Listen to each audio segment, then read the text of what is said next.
Hey, and how do you build a culture of accountability? This was a question that came up when I was busy a month ago, I think. I was doing the webinar and I was building up to the webinar, and I asked people for questions about business, and this was one of the questions that came up was, how do you build a culture of accountability that motivates and doesn't stress everybody out?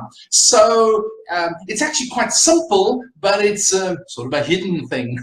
So not a hidden thing, it's just like people don't focus on it. So the thing about it is that you have to be to build a culture. First of all, you've got to understand what it is that you're busy doing. What is your company about? You as the leader always, whether you're in a department or in a business, small business, whether your network, your ministry, whatever it is that you have to have clarity on where you're going, how you're going to go there, and why you're going there. Because without your clarity, you don't build any culture. That's number one. So you need to have a big picture ideas, you need to have strategic ideas, and then you need to have your tacticals in place.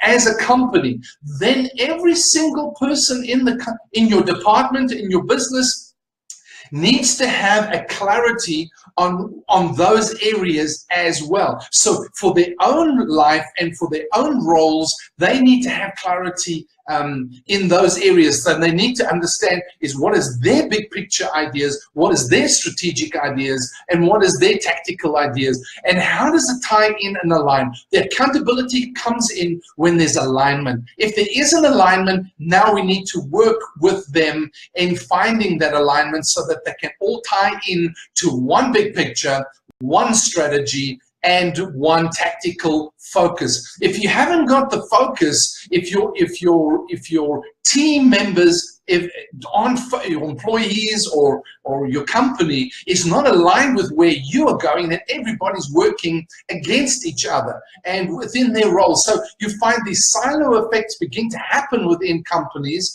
and so they begin to work against each other. Gossip, strife, conflict, and that don't get resolved, and suddenly productivity goes down because nobody's communicating properly and because there's no alignment. So you've got to bring everybody. That's how to build a culture. It starts with you as the leader, starts with you first, and then you begin to map out everybody else. It's not hard. It's just a couple of essentials that you've got to put into place so that the whole company begins to move, get onto one page, and begins to move in one direction. When your company, when your business, when your team, when your department is all moving in the same direction, even in ministry, then suddenly everybody is focusing on the essentials that contribute to the big picture, to the strategy, and to the tactical side. The thing about it is that oftentimes we don't take the time as leaders to actually engage each member of staff to get them focused on their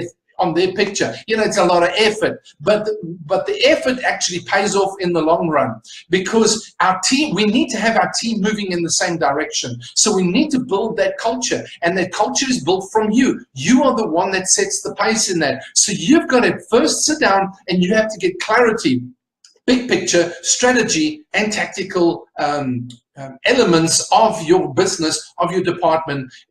First and foremost, you've got to have it. Then you've got to look at your personal leadership. How does that fit in with the organizational, with the business, with the department, where it's going? Are you aligned with all of that? And you need to take it out every now and again and make sure that you stay aligned. And then you need to get everybody else focused on the same thing. Let them contribute, let them ask questions, let them be involved in the process of developing that, and then find the alignment. Because most people, we think leadership is only when you have a position, when you are the boss.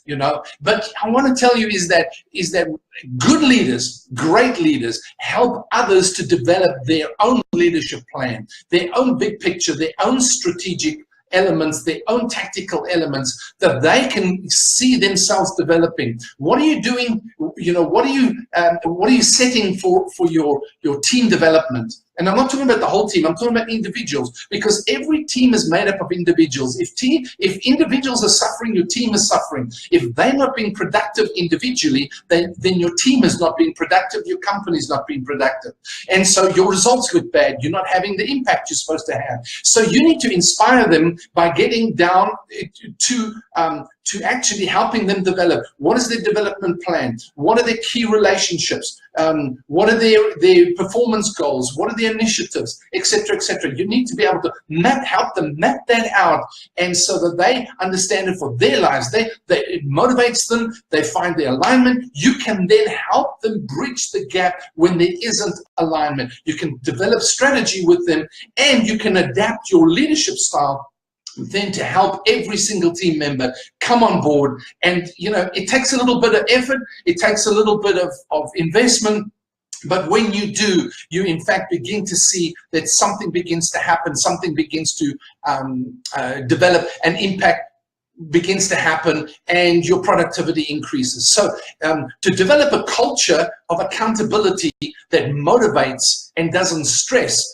Stress comes in when there's conflict, when there's breakdown of communication, when there's confusion, frustration, anger. We don't know where we're going. I'm just doing my job. I'm unhappy with all of this stuff. I don't want. I just give me my pay. Let me go get my weekend, get my leave. And you're not getting anybody working with you. You need to get them working with you and moving in the same direction. So accountability is not like a stick and a carrot. It's like, if you do, I'll give you the carrot. If you don't, I'll beat you with a stick. That kind of mentality, hierarchical boss mentality, that's Jurassic, man. That's so over, and I find so many businesses and leaders still in that mentality. Is like, just beat them into, I will show them, you cannot run a business today. You cannot run a department today in today's complex environment like the military. Military has their way of doing things, but in business, no, you can't do it. So you've got to change your paradigm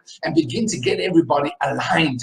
That's how you build the accountability, and that motivates. That says, "Hey, I want to be involved. I want to own this. I want to do this. I'm going to go with you on this journey." And they love it. They want to be part of it. They come to work in the morning and they're motivated because you have engaged them to be involved in that. So that's my point for today, my thought for today, coming from the question that was asked. So I hope this clarifies it.